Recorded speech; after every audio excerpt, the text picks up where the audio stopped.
is built. Contrary to the claims of some, this isn't as easy as taking green space from wealthy land speculators or buying farmland. This is about single-family residences in suburban neighborhoods.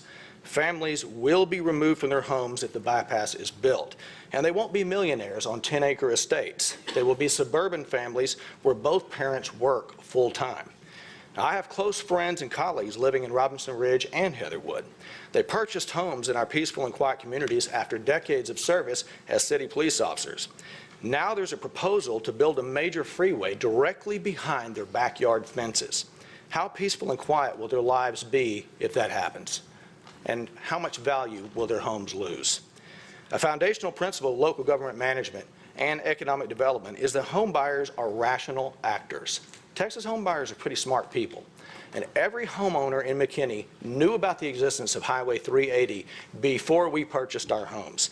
And everybody knows that U.S. highways are subject to expansion, especially in the areas which are subject to intense, sustained growth.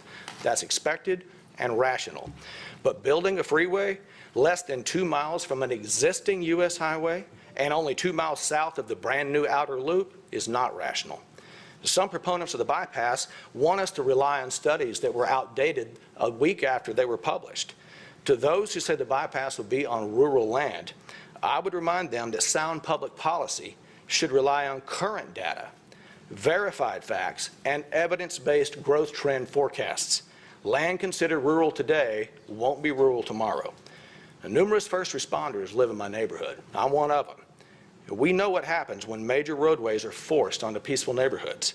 Communities suffer serious economic and social cost when they are isolated, surrounded, and cut off by massive barriers of concrete and steel. Now, I've learned two things, two critical lessons in 23 years of public service.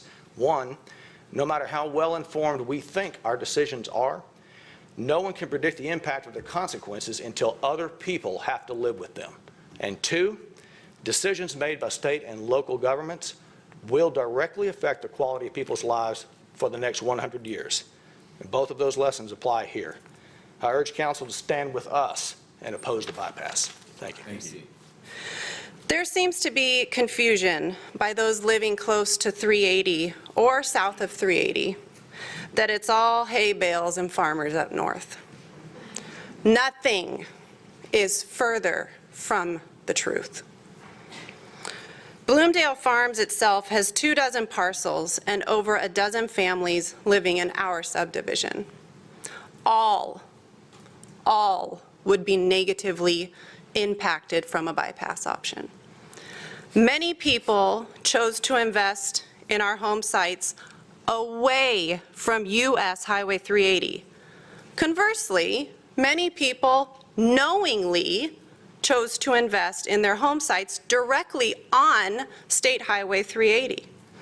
Those same people will not lose a single home by modernizing U.S. Highway 380 in its current location. Not a single home.